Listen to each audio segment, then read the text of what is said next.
vamos a ver hoy día un poco lo que es, algunos ya conocen por su experiencia, su trabajo en comunidades terapéuticas, su experiencia profesional, su experiencia de vida, ¿no? Y vamos hoy día a aprender un poco, les voy a enseñar un poco algunos de los, ¿no?, cómo se trabaja la prevención de recaídas y un poco de dónde viene todo esto, ¿bien? Bueno, en la primera lámina ustedes pueden ver que ustedes saben, ¿no?, que la persona, lo importante en un tratamiento en adicciones es lograr la abstinencia. Y hay personas que logran la abstinencia, ya sea en forma ambulatoria, voluntaria, o a veces ingresan forzosamente a un centro terapéutico, ¿no? Eso es otra de las opciones, o una clínica privada, si puede pagar la familia. Pero, ¿qué pasa en una persona que está un tiempo en abstinencia, pero luego vuelve a consumir, ¿no? Esa es la gran interrogante, la gran pregunta en los programas de tratamiento. ¿Por qué vuelve a consumir una persona que estaba en abstinencia y quería dejar de consumir?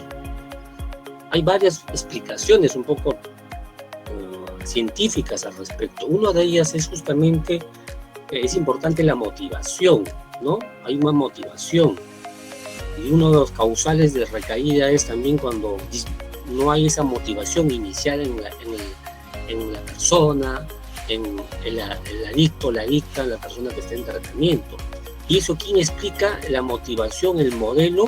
Ustedes creo que ya saben en sus cursos de formación que han seguido, que es Prochaska y Clemente, pues que implican ese modelo transteorético, cómo se da los procesos de cambio, ¿no?, que ustedes han escuchado desde la persona que está en negación, que no acepta su problema, hasta la persona que acepta, ¿no?, y la ayuda profesional. Como ustedes ya saben, ¿no?, cuando se explica el tratamiento de rehabilitación se dice que la rehabilitación son fases, ¿no?, como ellos nos enseñaron: precontemplación, contemplación, preparación, acción y mantenimiento, ¿no? La acción es ya cuando la persona ha dado ese cambio, deseo de querer dejar de consumir, está aceptando el programa de tratamiento, se le ve más dispuesto. Y el mantenimiento es ya mantenerse mínimo un tiempo de 6 meses mínimo inicialmente, y después en recuperación. Como hoy yo conozco a personas, pacientes, residentes que tienen más de 20 años de recuperación, ¿no?, a lo largo de lo que yo estoy trabajando en adicciones, y vemos su cambio. Pero ustedes saben que la recuperación no es lineal, ¿no? Es cuando hacemos la terapia en la familia, le decimos a ellos también, la recuperación es lineal, no es decir que un día vas a decir ya no quiero consumir y todo tu proceso va a ser para arriba, ascendente, sino es dinámico la recuperación, no es lineal, toma su tiempo.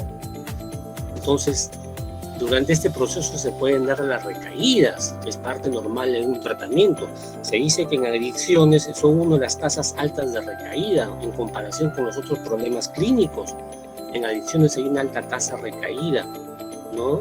Pero fundamentalmente los programas de comunidad terapéutica son los programas que obtienen los mayores niveles de retención o disminución de las tasas de recaída. Eso se ha visto a nivel mundial en las investigaciones, en los estudios en Europa, en Estados Unidos, ¿no? También ahora en Asia, ¿no?, hay unos programas terapéuticos. Pero es importante saber esto. Para eso, un poco, este es el primer instrumento que yo les voy a enseñar, o algunos ya conocen, que se llama el Inventario de Procesos de Cambio para Adictos a Sustancias Psicoactivas, ¿no? Le denominé con estas siglas, el IPC, APSA, ¿no? Es un inventario, un instrumento que me ayudó a mí en mi momento de conocimiento, de aprendizaje, y para conocer mejor por qué las personas cambian, ¿no? Este instrumento se les voy a enviar a ustedes. Este instrumento yo adapté en el año, miren, ya en el año 99. En el año 99 adapté este instrumento, ¿no?, mide los procesos de cambio en los adictos. Este instrumento fue creado originalmente por Prochaska y Clemente en la década de los 85, y luego fue de los españoles Tejero, Roque y Trufols, fue adaptado para estudiar adictos a heroína, porque ustedes saben, en España en esa época el mayor consumo era de heroína. Entonces yo, cuando encontré este instrumento, Dije, ¿y por qué no lo podemos adaptar a nuestro país? Porque en nuestro país no hay consumo de heroína, más consumo de sustancias psicoactivas, ¿no? Ahí está la cocaína, la pasta básica, la marihuana. Entonces, para eso hice este proceso de adaptación, con ayuda de otros colegas profesionales, psicólogos de mucha reconocida experiencia, médicos, psiquiatras, amigos que yo conocía. Es un instrumento que tiene 40 ítems, son 40 preguntas, son 10 escalas, 10 procesos, ¿no? Las escalas son tipo Likert, ¿no? Y miden las estrategias cognitivas conductuales, ¿no? Se hizo una validación con criterio de expertos de jueces al respecto. Porque el modelo de Prochaska y Clemente, para todos los que conocen recordar, es un modelo tridimensional. Prochaska y Clemente nos enseñan el modelo de cambio, es modelo tridimensional. ¿En qué consiste este modelo tridimensional? En que hay estadios, ustedes saben los estadios precontemplación hasta mantenimiento, los procesos de cambio, ¿no? Lo que vamos a ver ahora, este instrumento te permite ver cómo se dan esos procesos de cambio en la persona que está contigo en tratamiento. Y otra cosa son los niveles de cambio, por eso lo llaman un modelo tridimensional. Los procesos, ¿no? Los estadios, ustedes ya saben, son estos, precontemplación y hasta mantenimiento, y los procesos de cambio van a permitir saber cómo suceden esos cambios. Y son 10 procesos que creó Prochaska y Clemente, que son aumento de la concienciación, relieve dramático, reevaluación ambiental, autorreevaluación, autoliberación, liberación social, manejo de contingencias, relaciones de ayuda, contracondicionamiento y control de estímulos. Esos son los 10 procesos. Como dicen, los estadios y procesos se sitúan en niveles complejos. La tercera dimensión es los niveles, cómo se recupera una persona en rehabilitación, ¿no? Cómo están sus relaciones interpersonales, sus problemas familiares, cómo maneja el área laboral. Esa es, digamos, la tercera etapa final de una persona que está en tratamiento cuando ya está próximo a salir de una comunidad terapéutica o dato de alta de un programa ambulatorio, un centro de salud. Por eso, en esa época, en la década de los 90, no había un instrumento, y por lo cual tuve la oportunidad de redactar este instrumento, el proceso de cambio, que es muy conocido por varios investigadores, han hecho tesis también utilizando este instrumento. Como decíamos, este instrumento son 40 ítems, son 10 procesos, cada proceso son 4 ítems nomás. Acá están los 10 procesos y acá están los ítems, ¿no?, que mide cada proceso. El aumento de la concienciación es el aumento de conciencia de enfermedad, en otras palabras. ¿Cómo está su nivel de conciencia de enfermedad de la persona? Que mide 4 ítems. La autorreevaluación consiste en más en una valoración afectiva, cognitiva, por parte del adicto en relación sobre sus valores, su manera de ser, cómo está trabajando eso. Miren estos ítems, 5, 14, 24 y 30. Otro proceso de reevaluación ambiental consiste en la valoración del adicto mismo del estado actual de sus relaciones más interpersonales, no cómo está en su relación interpersonal él o ella en su tratamiento, cómo está con su familia, las amistades en general. Son 4 ítems, aquí están los ítems, ¿no? 6, 9, 17 y 26. El otro es relieve dramático, ¿no? Dice el proceso. Es las expresiones de reacciones más emocionales que tiene la persona, ¿no?, en ese momento, cómo está viendo su problema en general, ¿no?, qué consecuencias pueden generar su problema de salud. Miren estos 4 ítems, 4, 19, 34 y 38. El quinto proceso se llama autoliberación. Es un poquito, que se dice de alguna manera, es cuando la persona, cómo está, tiene el aumento de la capacidad del adicto para decidir y elegir ¿no?, cómo están sus creencias en relación a su proceso de cambio. Ahí están los ítems 1, 23, 28 y 37. Otro, el sexto, es liberación social. Pues, más que todo, como la capacidad del adicto, la adicta, de decidir y escoger, ¿no?, propiciado por una toma de conciencia social, más que todo a nivel social. Los ítems son 2, 8, 11, 25.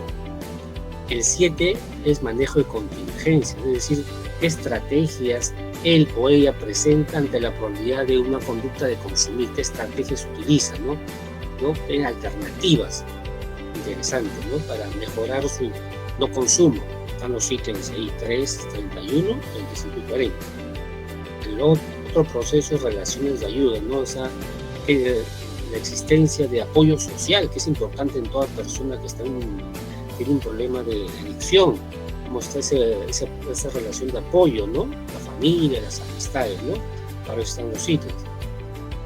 El noveno proceso es el contracondicionamiento, es decir, consiste en modificar las respuestas, porque ustedes saben que el consumo empieza a nivel cognitivo, a nivel motor, a ciertas reacciones fisiológicas también reaccionan. Entonces, que la persona, qué estímulos, ¿no? Cómo puede superar situaciones de riesgo, qué alternativas genera, ¿no? Mide este proceso. Interesante, son los ítems 13, 21, 27, 32. El último es control de estímulo, ¿no? Es otra técnica, también son técnicas, ya estas son técnicas terapéuticas, el control de estímulo, que es un proceso para evitar exponerse a situaciones de alto riesgo para consumir, ¿no? Cómo está trabajando él o ella en su tratamiento. Dichos los ítems que mire son 12, 18, 20 y 33. Se respetó los ítems originales del instrumento de Prochaska y Clemente, solamente se hizo cambio fundamental en el lenguaje, porque el lenguaje es diferente lo que hizo originalmente Prochaska, luego lo que hicieron los españoles. Se hizo el cambio en la redacción, en el lenguaje, ¿no? Ya cuando se hizo la validación. Aquí está, ustedes saben, para un instrumento hay que hacer todo un criterio metodológico, hay que hacer confiabilidad, ¿no? Acá están los índices, que eso yo no soy el experto, sino un colega experto en estadística es el que me ayudó para hacer esto. La calificación es de 0 a 3, se califica de 0 a 3 este instrumento. N, nunca, algunas veces a B, bastantes veces, muchas veces en mi caso, o sea, 3 puntos calificación máxima y 0 si no presenta, no reconoce esto. Entonces, este es el inventario del proceso de cambio que les va a ayudar a ustedes para ver, ¿no?, cómo está la persona en el tratamiento. Y acá está el instrumento, ¿no? Le he tomado una foto un poco para que ustedes conozcan lo que van a tener ustedes en su material, ¿no? Es un instrumento que justamente mide los 10 procesos, se pone el centro de tratamiento donde está la persona, algunos datos generales, ¿no? Nombre, edad, estado civil, instrucción, cuál es la adicción principal, ¿no?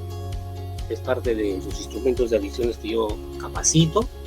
Acá están los 10 procesos, acá están los ítems y acá está el puntaje, ¿no? Ustedes tienen que, lo más importante de esto es a quién se le entrega este instrumento. Es una persona que está motivada, que quiere dejarse ayudar. Puede ser que ingresó al programa a la semana y está motivado, se ve que hay una motivación, o en un centro de salud. Entonces, si está motivado la persona, le aplica el instrumento. Pero si la persona está negativa, viene traída a la fuerza del centro de salud, o está internada no voluntariamente, está resistente, entonces yo no le voy a aplicar el instrumento porque va a ser totalmente falso y no vamos a tener, ¿no?, medidas reales objetivas. Entonces hay que también hacer la evaluación previa a quién se puede aplicar el instrumento y quién no se le aplica. Como les digo, una persona puede ingresar a un centro y vemos que está motivado, le aplico un instrumento para saber cómo están sus procesos, ¿no?, de cambio, ¿no?, estos 10 procesos.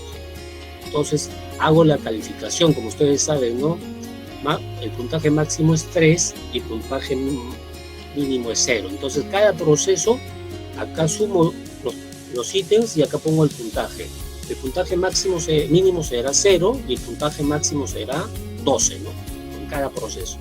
Luego hay una tabla, ¿no? Esta es una tabla que yo construí, ¿no?, que se parece un poco al instrumento, algunos cuando hacen los gráficos en los test de inteligencia, donde se pone, ¿no?, de alguna manera cada proceso para ver cómo está su puntaje, ¿no? Acá están los 10 procesos y uno lo que va a hacer es, después de haber hecho la calificación y saber, acá va a poner puntaje. Por ejemplo, aumento de la concienciación sacó 12 máximo, 12.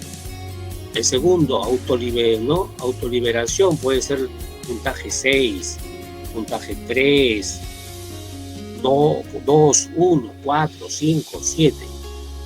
¿Qué nos dice la regla clínica? Se dice que una persona significa que está trabajando el proceso internamente cuando tenga el puntaje a partir de 6. De 6 para adelante significa que está incorporando ese proceso en su recuperación. Debajo de 6 no ha incorporado todavía la persona, él o ella, en su proceso de recuperación. Por eso es importante aplicar el instrumento. Yo aplico personas que están muy motivadas desde el comienzo, como también personas después de un tiempo de negación y ya con la ayuda del equipo terapéutico se ha logrado que se adapte y que acepte el programa de tratamiento, ya sea a los 2 o 3 meses, ya se puede aplicar el instrumento, si vemos un cambio, hay una motivación. Entonces nos va a ayudar a saber qué procesos, cómo están sus procesos de cambio en la persona. Este es el instrumento. Y acá están las preguntas, ¿no? Un poco el instrumento, el inventario, ¿no? Acá un poquito, cuando se ha hecho al PPT, un poquito de esta manera se observa un poco, pero lo van a tener ustedes en sus materiales que les envío mañana. Y acá están los ítems, ¿no? Por ejemplo, número 2 dice: me molesta ser rechazado por los demás por el hecho de ser adicto, ¿no? 3, existen personas en mi vida diaria que se preocupan de que me sienta bien cuando no consumo. Ver a otros adictos en pésimas condiciones físicas me hace sentir mal, ¿no? Y así son las preguntas originales de Prochaska y Clemente. Lo que yo hice con el grupo justamente de jueces es hacer más que todo el cambio en la reacción y que sea para todas adicciones a todas las sustancias, ¿no? Entonces, este es un instrumento que ayuda para que el terapeuta conozca ya más específicamente cómo está el proceso de recuperación de la persona que está en tu programa terapéutico en forma personal. ¿Qué procesos? Hay procesos más cognitivos y hay procesos más conductuales. ¿Cómo está avanzando sus procesos? De eso nos ayuda este instrumento de inventario de procesos de cambio, que espero lo puedan aplicar en sus pacientes, en su centro de salud, con las personas que están internadas en un centro terapéutico. Y con esto se hacen investigaciones. Hay investigaciones a nivel europeo, más en España, en Colombia, en Perú.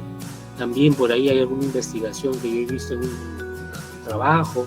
Y eso ayuda más que todo en la parte terapéutica, ¿no? Este es un instrumento que espero lo puedan desarrollar y lo puedan realizar en sus programas terapéuticos, porque te da a ti más recursos, ¿no? Te da más recursos y te dice más de una manera objetiva cómo está la recuperación. Muy bien. Entonces, aquí está el instrumento, ¿no? Son 40 ítems. Uno tiene que marcar N, nunca, a veces, bastante veces, muchas veces. Eso marca la persona, ¿no? Le damos el instrumento, no demora más de 15 minutos la calificación para que pueda responder la persona. Y como les digo, persona que debe estar motivado, con deseos de querer cambiar.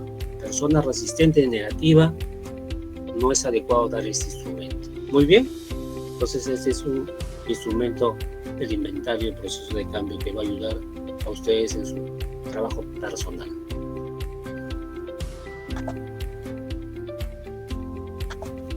Bueno, vamos a ver ya justamente lo que es de la prevención de recaídas. Ustedes saben, la prevención de recaídas es un paquete de tratamiento.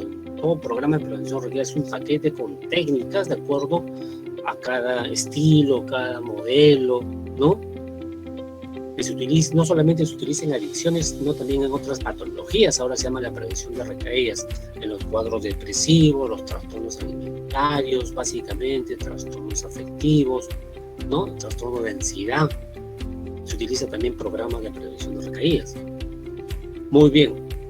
Cuando hablamos, que estamos hablando de la prevención de recaídas, ustedes saben que básicamente un programa de recuperación es fundamental más que la abstinencia, que es dejar de consumir, que la persona pueda tener un nuevo estilo de vida, ¿no? Ese es fundamentalmente el cambio en un programa de recuperación.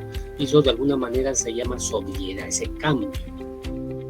Cambie su estilo de vida en general a la persona, es decir, su estilo de vida a nivel de su pensamiento, de sus emociones, a nivel de sus relaciones interpersonales, de su espiritualidad.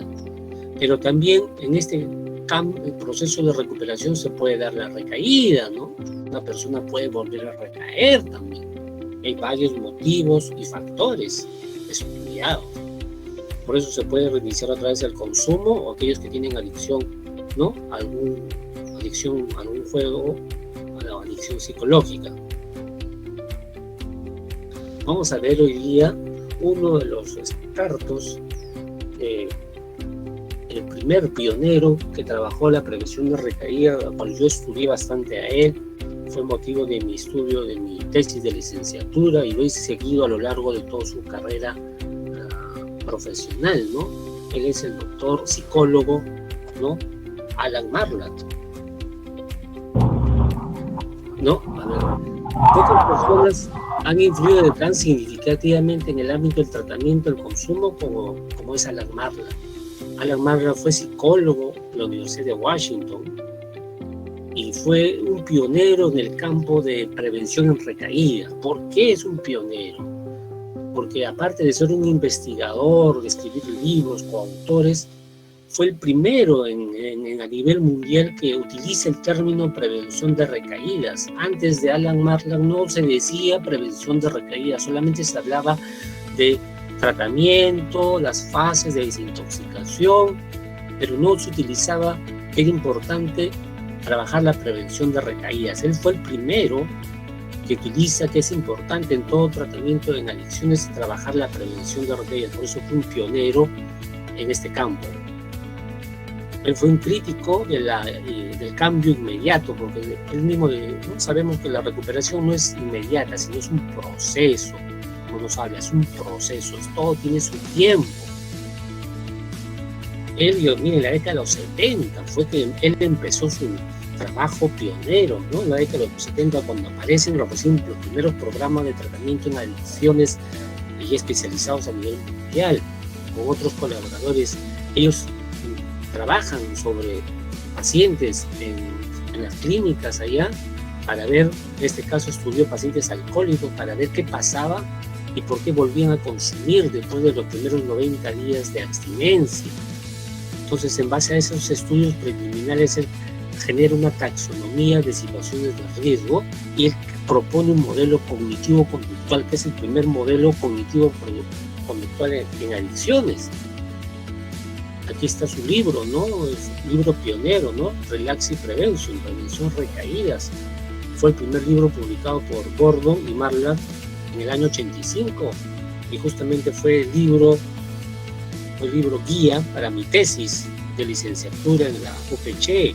Gracias, tuve la suerte que tengo familia allá y me enviaron justamente el libro original en inglés, y definitivamente conocer directamente las bases, el pensamiento, me ayudó bastante para formular mi trabajo de tesis, no justamente determinante de recaída en pacientes que se encuentran internados en centros terapéuticos.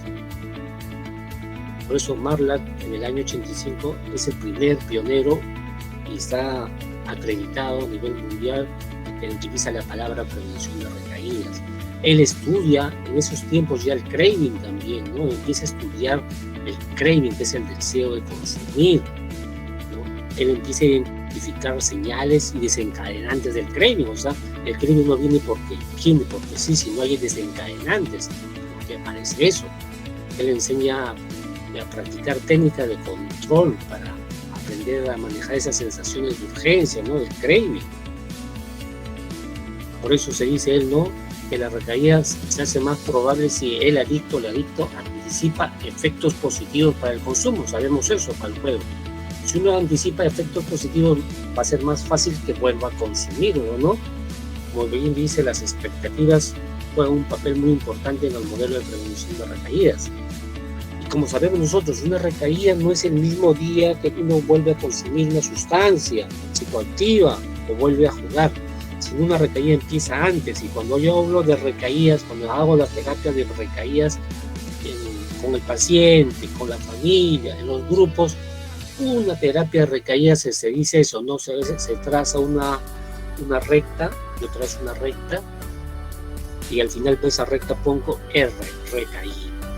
La recaída no se da ese día, esa hora, ese minuto, sino se da antes. Y ustedes, los residentes, las residentes, tienen que aprender a detectar en qué momento está empezando su proceso de recaída. De una forma bien simple le decimos que hay pensamientos previos de recaída. Un pensamiento previo de recaída es decir, hoy tengo ganas de consumir, ¿no? Piensa él, necesito tomarme algo.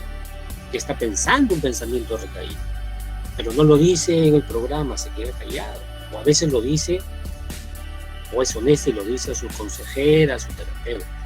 Hay sentimientos también previos de recaída, en mal manejo de sus emociones, ¿no? Es decir, empieza por algún problema generalmente personal, algún problema que le preocupa y está emocionalmente inestable, negativa, con sentimientos de vacío, de frustración. Entonces ya empezó su proceso de recaída. O hay conductas que nos dicen que esta persona, de un momento que estaba bien, empieza con conductas de recaída. ¿Cuáles son las conductas de recaída? Es que empezar a mentir primero, no decir la verdad, una conducta, no dice la verdad. Empezar quién sabe, a reaccionar más impulsivamente, no controla su tolerancia, empieza a tener problemas con el equipo terapéutico, el staff terapéutico, o tiene problemas en la sesión con su terapeuta, o en casa, si está ya en casa, empieza a tener problemas con la familia, con su pareja, hay problemas de comunicación, hay problemas, ¿no?, de agresión verbal. Entonces ya cuando decimos eso, que ya está empezando una recaída, ¿no?, que se empieza con un inicio y luego termina en una ya, ¿cómo se llama?, la recaída completa. Marlas estudió eso, y cuando yo hago las terapias de prevención recaída, una de las terapias es enseño esto, ¿no? En una recta general le digo recaída es un proceso, puede ser pensamientos, emociones y conductas. Pero ahora por mi experiencia también, lo que no dice Marla, no concebía él, pero también hay otro factor previo de recaída, que es la recaída espiritual, ¿no? La recaída espiritual es justamente las personas, sabemos que la espiritualidad es uno de los factores muy importantes en toda persona en recuperación, en todos los seres humanos, pero empieza también la recaída espiritual. Una persona que antes estaba preocupada por su desarrollo espiritual, ya sea leyendo la Biblia, orando, siendo sincero, siendo solidario, empieza a cambiar todo eso de un momento a otro, ¿no? Empieza a dejar de orar, empieza a dejar de ayudar a sus hermanos, empieza a dejar de leer, ¿no?, la Biblia, de orar en las noches, de mostrarse ante al poder superior, conversar, deja de hacerlo eso y empieza la recaída espiritual. Es lo que yo también he visto en los años, y esto es otra cosa importante. Por eso, viendo acá, Marla nos dice que una recaída puede empezar con una decisión aparentemente irrelevante, no ese es el término, TDAI, algo irrelevante, algo que nadie va a pensar que va a recaer por eso. Puede ser que algo externo, alguna situación, algo ha sucedido, y ahí se va a presentar ya después una situación, los SAR. Esto es para hacer también otra sesión de terapia en prevención recaídas. Llamamos SAR, él lo llama, y también ustedes, otros lo llaman EAR, ¿no? Son los estímulos de alto riesgo. Entonces, la persona tiene que saber, ya cuando hacemos el programa, el taller de prevención, uno de los talleres de prevención recaídas con las personas, les enseñamos los estímulos de alto riesgo, o como lo llamaba Marlatt, situaciones de alto riesgo. Cada persona tiene que aprender a identificar eso, él o ella.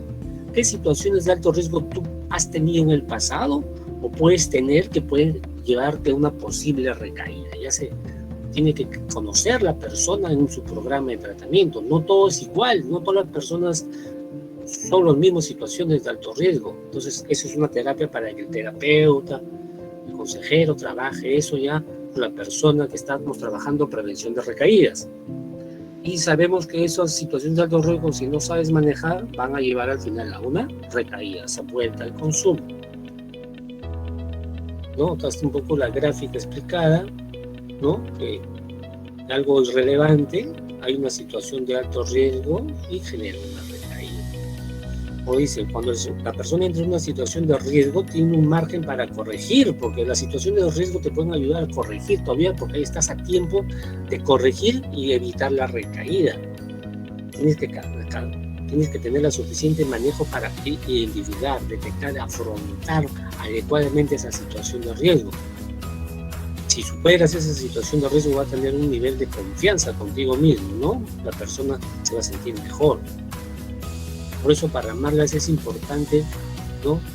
El resultado de la probabilidad de recaída es el resultado de la interacción de varias variables, ¿no? Sabemos eso, el estrés, el nivel de autoeficacia que yo puedo manejar las situaciones, problemas, cómo mi compromiso, qué estrategias de afrontamiento yo empleo, cuáles son esos eventos externos que pueden afectarme, ¿no?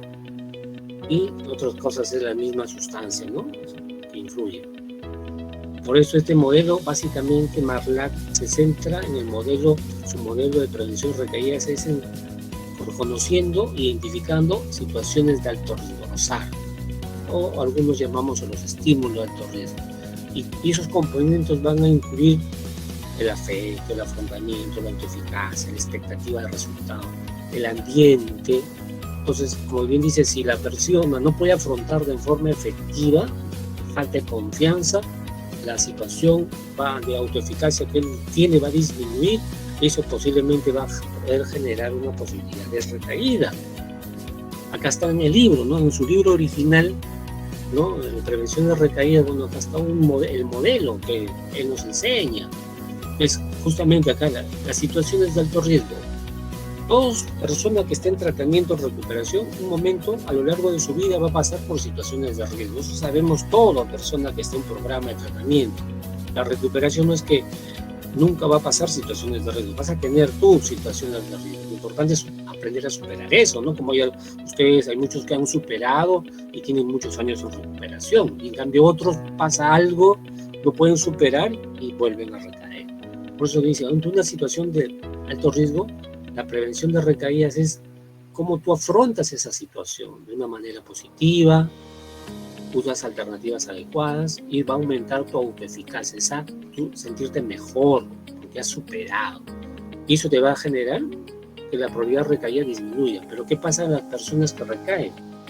No tienen una respuesta de afrontamiento adecuada, una respuesta alternativa adecuada, y eso va a disminuir su expectativa, su autoeficacia consigo mismo, y se va a dar el laxus que él llama, que es el primer consumo, ¿no? Inicial, y va a haber un efecto. Él puso por primera vez esto, una vez que consume la persona recae, se da un EVA. Él lo llamó EVA, que es el efecto de la violación de la abstinencia. O sea, cómo esa recaída inicial también es un análisis para saber cómo está ese EVA en la persona y cómo reacciona frente a esa recaída, el inicio de la recaída. Y eso va a depender de esta EVA, de la violación de la abstinencia, para que se aumente la probabilidad de recaída o pueda parar, como se dice, y pueda decir, no, me equivoqué, no quiero seguir consumiendo, busco ayuda o me interno brevemente. Por eso el Marlax, ¿no? El proceso, su modelo es el primero que utiliza un modelo cognitivo conductual en la recaída, y eso sirve para hacer la terapia de prevención de recaídas, que tiene dos fases fundamentales, ¿no? Como decíamos, una primera fase es aprender a evaluar las situaciones de alto riesgo. En todo programa de prevención de recaídas, siguiendo a Marlax, la persona tiene que saber en su cuaderno de terapia, ustedes, cuáles son situaciones de alto riesgo que pueden generar una recaída, ya sea con experiencias del pasado o también posible, ya previniendo cosas que va a salir del programa que podrían generar una posibilidad de recaída, ¿no? Eso se tiene que hacer el análisis con el adicto, la adicta en un programa de tratamiento o los centros de salud. Entonces es lo fundamental. Y la segunda fase es, una vez que conozcamos las situaciones de riesgo identificadas, el terapeuta debe trabajar con la persona para trabajar esto, o sea, desarrollar una serie de habilidades de afrontamiento alternativa. Tiene que conocer eso, encontrar mejorar su autoeficacia, ¿no? Es decir, poder superar ese momento, cuáles son intervenciones cognitivas, porque hay que trabajar a nivel de su pensamiento o en forma conductual. Estas situaciones de alto riesgo se basan en un modelo biopsicosocial, no es lo que se trabaja en los programas terapéuticos, el modelo biopsicosocial, pero actualmente utilizamos también el modelo más integrativo, que es el modelo biopsicosocio-espiritual, ¿no? Es el modelo más integral que se trabaja en programas de adicciones y es el que mejor, ¿no? El mejor ofrece oportunidades para tener más éxito en un programa de tratamiento. El terapeuta también con su paciente, con la persona, puede trabajar mapas de recaída, ¿no? Un poco que enseña Marlán, ¿no? Mapas de recaída, ¿no? Para que ellos aprendan a conocer, a detectar y conocer, ya prepararse, porque es prepararse, prevenir recaídas. Hay que trabajar bastante eso, siempre y cuando la persona tenga la voluntad de querer cambiar, fundamentalmente, porque si no quiere cambiar, no quiere, de nada sirve enseñar la terapia para los recaídas. Es otro, como decimos, un modelo dinámico donde hay procesos internos, procesos tónicos, ¿no? Sabemos, ¿no?, que hay que trabajar, identificar esos pensamientos, el síndrome de abstinencia, que es clave también en muchas recaídas, ¿no? Cómo está su historia personal, y hay respuestas, ¿no? Cómo afronta la persona, cómo se comporta, cómo percibe, ¿no? Todo algo dinámico es, ¿no? Como estudió Marlatt el proceso de recaída. Muy bien. Aquí está uno de los últimos libros donde él participó, ¿no? Él fue coautor. Uno de sus libros está traducido ya al español, que se llama Prevención de recaídas en conductas adictivas ya basadas en mindfulness. O sea, ya él en los últimos años también incorporó la terapia de tercera generación de mindfulness. Justamente él fue coautor con estas dos autoras, Sara y Neha, pero justamente cuando ya había terminado el libro, había hecho la dedicatoria, él fallece, Marlatt. Él fallece en el año 2011, ¿no? A causa de un melanoma, tenía cáncer. Y justamente ya en la publicación original en inglés, los autores, ellos que son dos jóvenes profesionales que también en el campo de las adicciones les rindieron homenaje, ¿no? Y la editorial de Clever Club ya lo tiene en castellano hace unos años, entonces algo muy didáctico, ¿no? Para aquellos que quieran conocer un poco más. Marlatt, ¿no?, creó su modelo de recaída y yo tuve la oportunidad de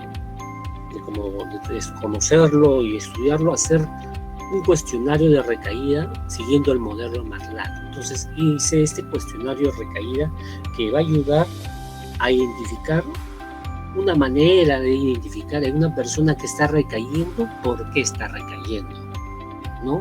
No solamente la forma simple que dice, bueno, doctora, volví a consumir, me dejé vencer, tuve ganas, tuve un problema, me afectó, apareció el pensamiento de consumo, apareció el deseo de consumo y recaí. Este cuestionario va a ayudar al terapeuta, a la persona, a conocer un poco más objetivamente, ¿no?, más científicamente por qué se da la recaída. Y yo hice en función del modelo Marlatt este cuestionario con jueces, fueron 10 jueces expertos, ¿no?, en el año 2002, ¿no?, donde habían psiquiatras, ¿no?, con mucha experiencia profesional, son mis amigos, ¿no?, con grandes años, colegas psicólogos con años de experiencia, y sí, me ayudaron a construir un instrumento siguiendo a Marlatt, que yo conocía bastante todo su proceso, y es un modelo, es un instrumento más clínico, es para usar clínicamente, no tanto en investigaciones para otros trabajos, sino más clínico, van a ver ustedes. Yo hice el año 2002, ¿no?, ese instrumento, con una muestra de pacientes de centros terapéuticos, de hospitales, época, trabajé, y este instrumento mide dos factores grandes, o determinantes, como lo llama Marlach. Son lo intrapersonal, lo interno, y lo interpersonal. Lo intrapersonal son estos tres factores, ¿no? Podemos decirlo: el estado emocional positivo, el estado físico negativo, que es síndrome de abstinencia, y poner a prueba el control personal, ¿no? Y ceder a las tentaciones de deseo. Y el otro, interpersonal, o sea, sus relaciones externas, es conflictos interpersonales, la presión social en grupo y estados emocionales positivos. Es una investigación más descriptiva, comparativa, son 16 ítems nomás. Se realizó los estudios válidos, ¿no? Para validar si confiaría el instrumento, ¿no? Acá es un poco justamente lo que nos dice Marlach, y lo que pasa un poco interesante, que el tiempo de abstinencia es entre 3 y 6 meses generalmente, y ahí aparece un problema en muchas personas, ya están dentro del programa terapéutico cuando salen. Entonces es clave, ¿no? Los primeros 6 meses, cómo estás haciendo tu programa terapéutico, estás internado, y también el alta. En el alta terapéutico, cuando sale un programa, los puntos claves son los primeros 6 meses. ¿Cómo están los primeros 6 meses y ese primer año? Es fundamental. Por eso es importante, yo digo que necesita la persona que está en un programa terapéutico seguir su programa de grupo, de reinserción, de seguimiento que llevamos en el hospital, sus reuniones de grupo de prevención de recaídas, ¿no? Es fundamental. Acá está el instrumento, los 16 ítems, ¿no? Los determinantes intrapersonales son estos: estados emocionales negativos. O sea, pasó la persona a un estado emocional negativo antes de recaer, 2 ítems.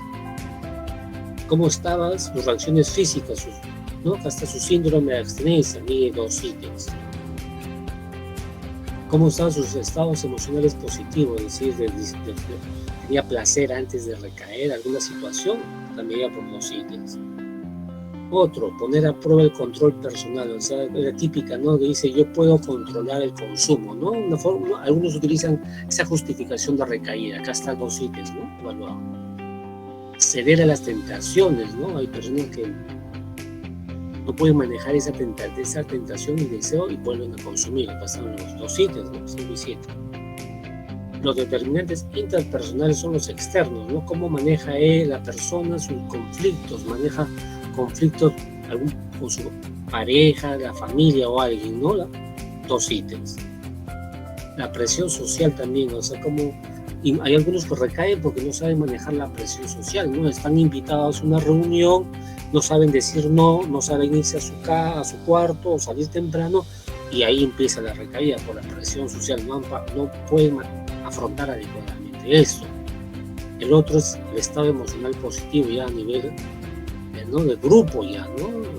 El utilizar el consumo como una manera de mejorar, ¿no? El momento, el placer, la celebración, la excitación sexual en una persona.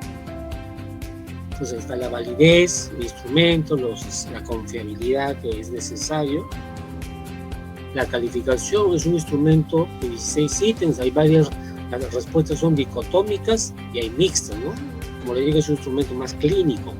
Y acá está el instrumento, ¿no? Es el instrumento que ustedes lo van a tener, se hace con las personas que han recaído para saber, ¿no? Entonces, por ejemplo, acá está la primera pregunta, dice, ¿no? Antes de volver a consumir, ¿presentabas alguna reacción física o fisiológica o desagradable? O sea, estás viendo si ha habido síndrome de abstinencia. Y acá, estos son debido a la sugerencia de los jueces, ¿no?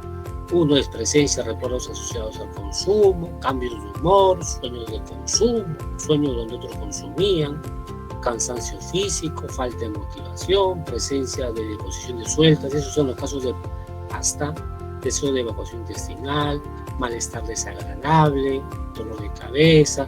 Entonces, en estos ítems que es, ¿no?, mixto, ¿no?, más que todo dicotómico, la persona puede marcar 1 o 2 o 3, ¿no? Si es que considera que antes de recaer pasaba eso. Acá están, ¿no?, las otras preguntas, ¿no?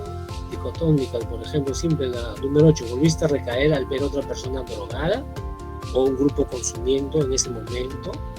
7, recaíste porque tuviste deseos después de pasar por un lugar de consumo o ver a otros que vendían la sustancia. 8. Consideras que consumiste porque pensabas que podías controlarlo, ¿no? Una de las típicas justificaciones. Consideras como pausa para volver a consumir el no resistir la invitación de otra persona. Hay algunos que dicen sí, pero me invitó, no supe decir no y consumí. Consideras que volviste a consumir para incrementar un sentimiento de celebración en el grupo. Algunos ha pasado que sí. ¿Crees que podías consumir un poco y luego dejarlo controlando de esta manera? No es una justificación, ¿no? Volviste a consumir para incrementar algún sentimiento de placer en ese momento. 13. Volviste a consumir para incrementar un sentimiento de alegría, euforia. Antes, 14, de volver a consumir, experimentó alguna emoción de cólera, ira o enfado, ¿no? Hay algunos que posiblemente tenían una cólera, un problema ahí emocional. 15. Consumiste nuevamente para aumentar un sentimiento de placer durante una celebración, excitación sexual. Algunos utilizan el consumo para tener una relación sexual o emociones negativas. Entonces, este es el cuestionario, la hoja de calificación, ¿no? Esa es la hoja de calificación que ustedes van a tener una vez le aplican a la persona que ha recaído, ¿no? A ver, recayó la persona, vuelve al programa, o después de un tiempo que está en un centro de salud, un mes, recae el paciente. Entonces le aplicas el instrumento, tú lo puedes, hay dos formas de aplicación, ¿no? Uno le puede dar a la persona para que responda, o a veces yo también yo le hago la pregunta y yo soy lo que de alguna manera marco la respuesta de la persona, del paciente, ¿no? Una forma más interactiva, depende de cada caso, ¿no? Ustedes pueden elegir darle a la persona que aplique el cuestionario que ha recaído o ustedes entrevistar anotando en el cuestionario. Entonces, decíamos, ¿no? Acá están los dos factores grandes, ¿no? Interpersonal y intrapersonal. Entonces, son solamente 16 preguntas, 16 ítems. Ustedes pueden ver que cada su factor tiene 2 preguntas más. No como ustedes pueden ver acá, 2 y 4, 6 y 9, 10 y 12. Entonces, lo que ustedes van a marcar en este cuestionario es justamente, basta que por ejemplo, de conflictos interpersonales, ¿no?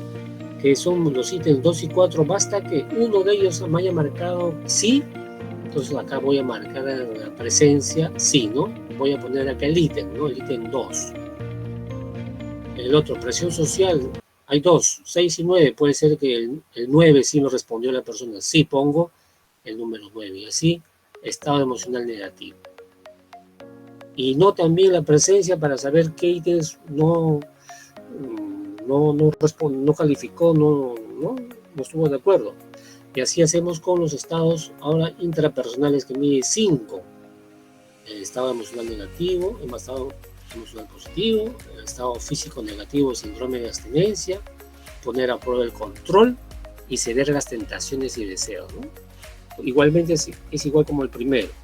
Entonces, una vez que calificamos y sepamos qué ítems han puntuado la persona que ha recaído, ya voy a hacer aquí el análisis porcentual de los determinantes de recaída para saber cuál de los 2 factores está influyendo en la recaída de la persona que está conmigo, ¿no? Por eso hay 2, el intrapersonal, que es el interno, o el interpersonal. Y acá se pone el número de ítems. Puede ser en el primero de estos 3 opciones, ¿no? Hay 2 que ha marcado que sí, entonces ponemos número 2. El interpersonal, de todos estos 10 marcaron, ¿no? Tiene más, por ejemplo, marcaron 4 ítems. 4 ítems, interpersonal, número de ítems, y acá el interpersonal 2. Entonces el porcentaje es en función de lo que estamos acá encontrando. Acuérdense, esto lo que da acá el total es 100%. Entonces ese 100%, ¿cuánto porcentaje es el interpersonal y cuánto porcentaje es el intrapersonal? Entonces ahí sabemos, ¿no? Para saber dónde es el mayor peso, es en el interno o el externo. Y lo más importante es saber cuál de esos factores están influyendo en la recaída de la persona, ¿no? Porque generalmente se dan que son los 2, ¿no? Hay factores internos y hay factores externos. Y de esta manera, y lo más importante que nos ayuda este cuestionario es para saber exactamente en esta persona que ha recaído qué cosas hay que trabajar. porque acá vamos a saber si todavía tiene problemas para poder manejar sus deseos, sus tentaciones, ¿no? No maneja bien sus emociones, hay que enseñarle técnicas terapéuticas para mejorar su respuesta emocional, ¿no? Hacia nivel interno, que es muy rico por eso. Y lo externo, definitivamente hay cosas que quién sabe, falta incorporar, falta mejorar, falta que tome más conciencia, ¿no? Que tiene que cuidarse. Entonces, con este cuestionario ayuda para conocer una persona que ha recaído, por qué ha recaído. Es un intento de dar una respuesta, en este caso de recaída, ¿no? Como hay otras formas también de hacer una evaluación. Este es un instrumento que espero lo puedan utilizar para evaluar la recaída en una persona que está en su programa terapéutico, ¿no? Siguiendo estos patrones, estas indicaciones. Muy bien. Y ahora, para finalizar, vamos a hacer ya lo que es uno de tantos modelos, ¿no? Que es el modelo de prevención de recaída. Y vamos a hacer el modelo de prevención de recaída basado en el modelo de Marlán. Ya él trabajó hace muchos años, ¿no? Es uno de los modelos de recaída que yo he trabajado también. Ustedes lo van a tener en su material. Este se hace con el grupo, ¿no? Generalmente es un promedio de 1:30 las sesiones de grupo. Siempre en la primera sesión el instructor o la persona, ¿no? Se trabaja más que todo la dinámica del grupo, saber cada uno, su nombre, cuánto tiempo tiene en el programa, cuál es la expectativa del taller de prevención de recaídas, ¿no? De esa manera se da la bienvenida, más que todo la bienvenida, y un poco de esa manera se hace esta primera presentación, en el sentido de que les va a ayudar a conocer mejor, a identificar y estar más preparados para lo que se llama una recaída, que es una posibilidad en un programa de tratamiento. Entonces, con esta introducción básica, ya la sesión 2 ya son conceptos básicos en prevención de recaídas que tiene que saber la residente, el residente. Y eso es entender en primer lugar que la recaída es un proceso, ¿no? Como le decía, no es un hecho puntual, no recaes ese momento, porque si dice yo recaí porque recaí, esa persona todavía falta mucho, no tiene un conocimiento adecuado. Entonces ahí le enseñamos, como le he dicho a ustedes, ¿no? ¿Se acuerdan hace un momento? Yo siempre cuando hago la terapia en la pizarra, pongo una línea recta, pongo recaída, digo, la recaída puede empezar con emociones, pensamientos, conductas o también la parte espiritual. Entonces, para entender qué es una recaída. Y se puede identificar la recaída. Yo siempre les digo, en un proceso de recuperación hay un camino de recuperación, que la persona, si sigue ese camino de recuperación, va a superar y va a seguir adelante en su vida. Llega en otro momento, hay un camino de recaída, que una persona en recuperación puede pasarse del camino de recuperación, puede irse al otro camino de recaída, que a veces no se da cuenta que está en camino de recaída y no está en camino de recuperación, pero el taller te va a ayudar a identificar, y si tú reconoces, vas a poder romper y vas a poder evitar una recaída, ¿no? El otro es concepto diferencial entre el consumo, ¿no? El inicio del consumo, que es ¿no? Es la primera vez que vuelves a recaer, y luego lo que es la recaída posteriormente, ¿no? Hay personas que el primer consumo es el inicio, el comienzo para toda una recaída completa, y otros, hay momentos que algunos pueden dejar de consumir rápidamente. Es el concepto de prevención, ¿no? Prevención de recaída, ¿no? Enseñar que la prevención justamente el objetivo es evitar una recaída. Por eso el instructor en esta sesión, ¿no? Hay una hoja de situaciones que pueden llevar a una recaída, ¿no? Hay un apéndice A que ustedes van a tener en su material, ¿no? Esta sesión. Son posibles motivos de recaer, ¿no? Hay viendo un poco su pasado. Ahí hay una serie de ejemplos, ¿no? Posibilidades donde la persona tiene que marcar cuál de ellas sucedió en el pasado, ¿no? Conversar con una persona de consumo, pasar por un lugar de consumo, discutir con su pareja, ¿no? Varios motivos que han llevado a él a recaer, que le haga recordar eso. Y también hay un espacio en blanco, porque la persona puede decir, uy, acá no está esto lo que a mí me pasó. Entonces la persona puede anotar, porque hay unos 4 o 5 espacios en este apéndice que uno puede completar, no está en blanco, para que él o ella pueda completar qué otros motivos o causales llevaron a recaída, ¿no? Con esto es la sección número 2, de identificar esas situaciones. Muy bien, la tercera sesión es ¿por qué has dejado de consumir drogas? Todos dejan de consumir drogas, ¿no? Trabajan la abstinencia.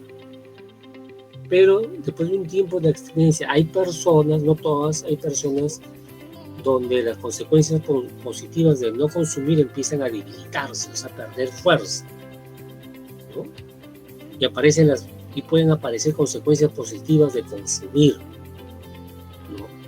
O sea, pensamientos, recuerdos aparecen en una persona en un momento u otro. Puede aparecer, ya dejé de consumir un mes, ya tengo 6 meses en un programa, pero puedo perder puedo perder esa motivación, ¿no? Esa voluntad que tenía al comienzo. Puede aparecer situaciones o pensamientos de recaída.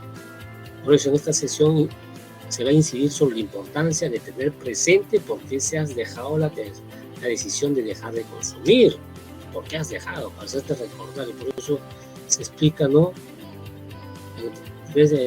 ¿Qué haré para que la motivación se mantenga en el tiempo? Porque es fundamental mantener la motivación a lo largo del tiempo. Por ello, cada persona expondrá en el grupo la respuesta a esa pregunta, ¿por qué has dejado de consumir? Va a decir sus motivos, ¿no? Cada uno.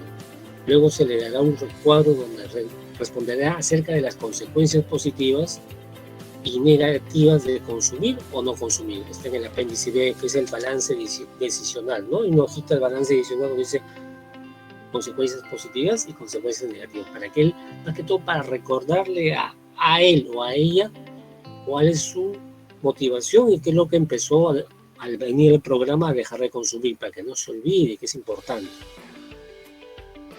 Muy bien. Ahora la sesión 4 es una sesión ya un poco clásica del modelo cognitivo-conductual, donde él tiene que aprender a diferenciar entre sus pensamientos, sentimientos, emociones y reacciones fisiológicas rápidamente, ¿no? Él tiene que aprender a diferenciar eso, porque eso puede darse de un momento a otro, ¿no? Hay una relación, en un momento, tu pensamiento, ¿no? Tu emoción y tu reacción fisiológica. Por eso el instructor, ustedes van a repartir una hoja explicativa sobre información de esto. Está en el apéndice C, ¿no? En el apéndice C hay una tablita donde se dice situación, ¿no? Pensamiento, emoción y respuesta fisiológica, ¿no? Situación, por ejemplo, si uno está en un centro terapéutico, una situación es recordar, ¿no? Recordar una situación de consumo, ¿no? Puede recordar a la persona. Eso que puede generar, es una situación interna, eso puede generar un pensamiento, ¿no? Que puede pensar, ¿no? La persona, por ejemplo, puede ser, ¿y por qué no consumo? ¿Por qué no puedo consumir? Se puede preguntar a la persona. Y eso puede generar una emoción, una ansiedad. Y eso, algunos pueden generar una reacción fisiológica, que es empezar a sudar, ¿no? O sea, son que las personas ya en prevención recaída, esto se enseña, ¿no? Y esto es una parte en esta sesión se enseña. Hay una hoja que ustedes, el apéndice C, que es donde la persona tiene que empezar a identificar y a poner, y que aprenda a identificar él. Ahí. Muy bien, en la sesión 5, estilos de afrontamiento, es importante, fundamental. No sabemos que las situaciones de riesgo es clave y uno tiene que conocer cuáles son esas situaciones de riesgo que es personal, que tiene Juan, María, Pedro, Pablo, Carmen. Entonces es importante cómo, en esta sesión, es cómo afronta esas situaciones de riesgo.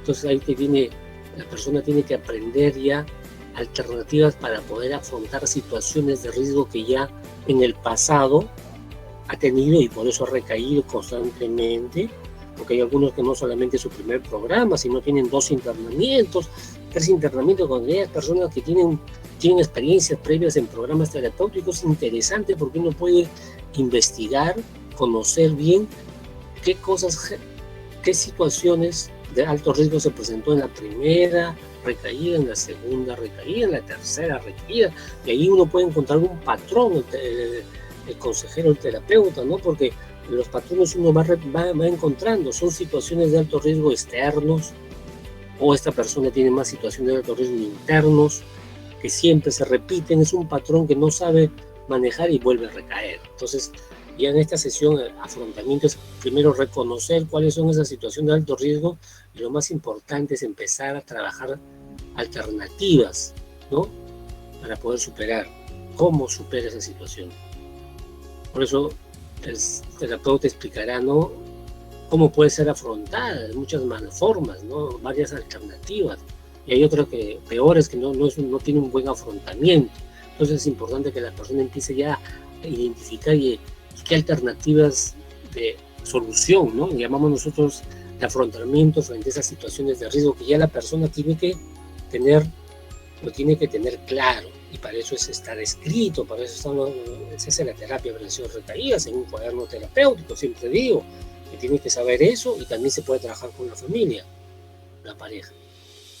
En esta sesión ya se empieza acá el plan de prevención de recaídas, lo dice Marlán. En ese plan de prevención de recaídas se les va a dar una hoja, ¿no? Que está en el apéndice B, que ustedes lo van a tener, y hay una serie de preguntas que se le dice a la persona, ¿no? Un poco resumen de lo que ha aprendido en el taller, y la construcción del plan de prevención de recaídas, ¿no? Este plan de prevención de recaídas es un poco que vamos a conocer. Inicialmente, la persona tiene que aprender a identificar, ¿no?, ya cómo prevenir una recaída, posibles recaídas.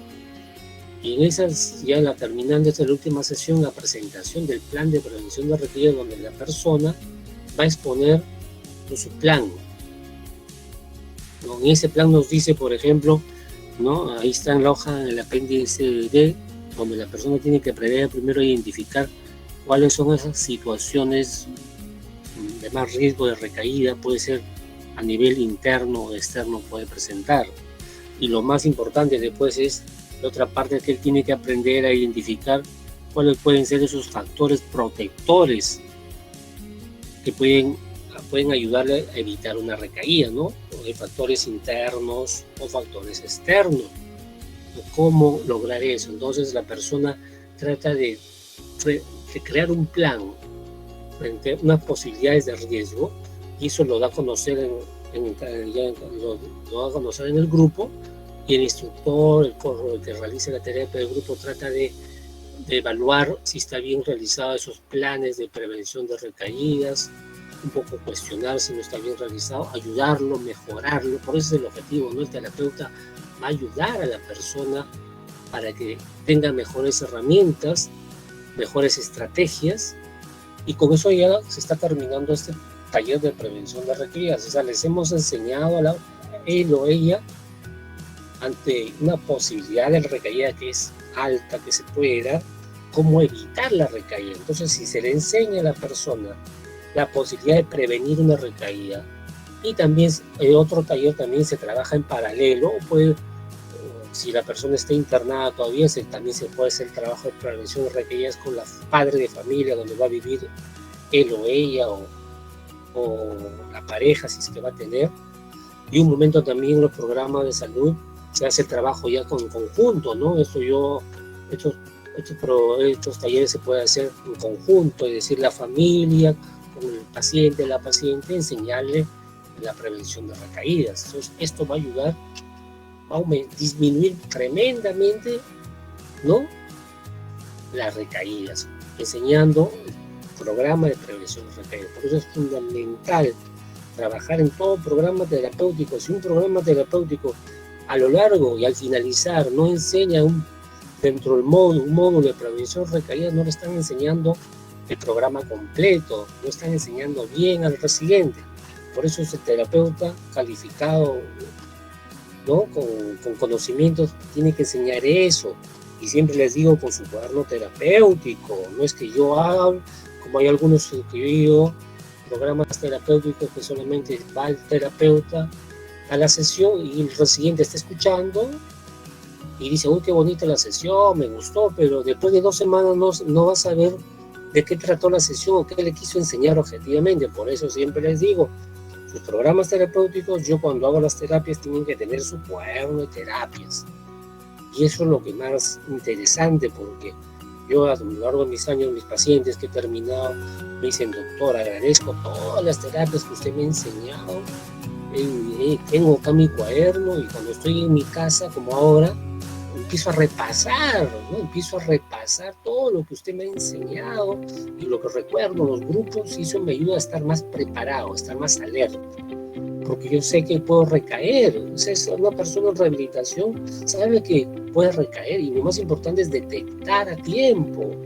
Yo he aprendido, me dice el doctor, a detectar en qué momento ya me estoy yendo a una recaída. Gracias a que me han enseñado, he aprendido con usted, con todo el equipo terapéutico. Por eso es importante que ustedes enseñen eso en sus programas terapéuticos o lo que están en los centros de salud al hacer ya parte del tratamiento, para enseñarles estas herramientas y con eso la probabilidad de recaída disminuye tremendamente, cosa que en los programas que no enseñan esto no le están dando una herramienta fundamental a la residente, al residente. Con esto, ¿no? Estoy terminando esta capacitación.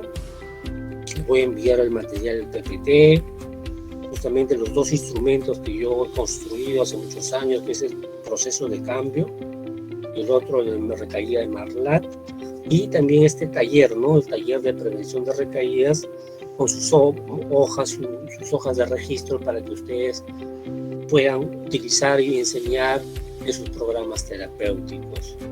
Por eso espero que haya sido provechoso para todos ustedes. Les agradezco por participar en este curso de capacitación que hoy día estoy terminando.